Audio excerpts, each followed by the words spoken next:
कसूर राय मोहम्मद अफजल खरल bureau chief से थाना सदर पत्तों की पुलिस का डाकू से मुकाबला। 7 से 8 डाकू चूनिया रोड खजूर मोड़ नाजद खरेपट शिरे पर राहगीरों को लूट रहे थे।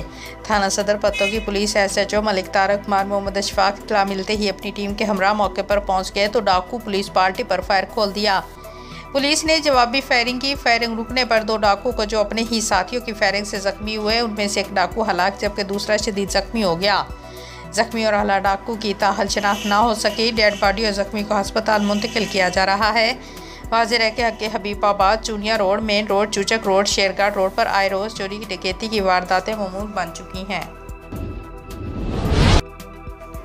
खबर शामिल करते हैं खैरपुर टामिया वाली से हमारे तहसील रिपोर्टर हमजा सईद की रिपोर्ट के मुताबिक खैरपुर टामिया वाली डिप्टी कमिश्नर बहावलपुर का खैरपुर टामिया वाली जना पार्क और THQ का सरप्राइज विजिट सहूलियात के फुकदान का जायजा लिया और असिस्टेंट कमिश्नर खैरपुर टामिया वाली सैयद गुल अब्बास की शहर में अच्छे कामों से राते हुए शाबाश दी, मजीद बेहतर काम करने की हदायत की। THQ अस्पताल में मरीजों की इजाज़त की और डॉक्टर्स की कारकर्दगी के बारे में पूछा। MS डॉक्टर अतीकुर रहमान और डॉक्टर आसफ शेख अस्पताल की बेहतरी के लिए अच्छे काम कर रहे हैं।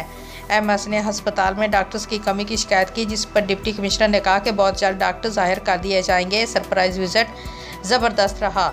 असिस्टेंट कमिश्नर सैयद गुल अब्बास के होते हुए मुझे कोई फिक्र नहीं इस शहर की, क्योंकि सैयद गुल अब्बास मोस्ट सीनियर हैं और ईमानदार अफीसर हैं, मुझे फ़ख्र है उन पर।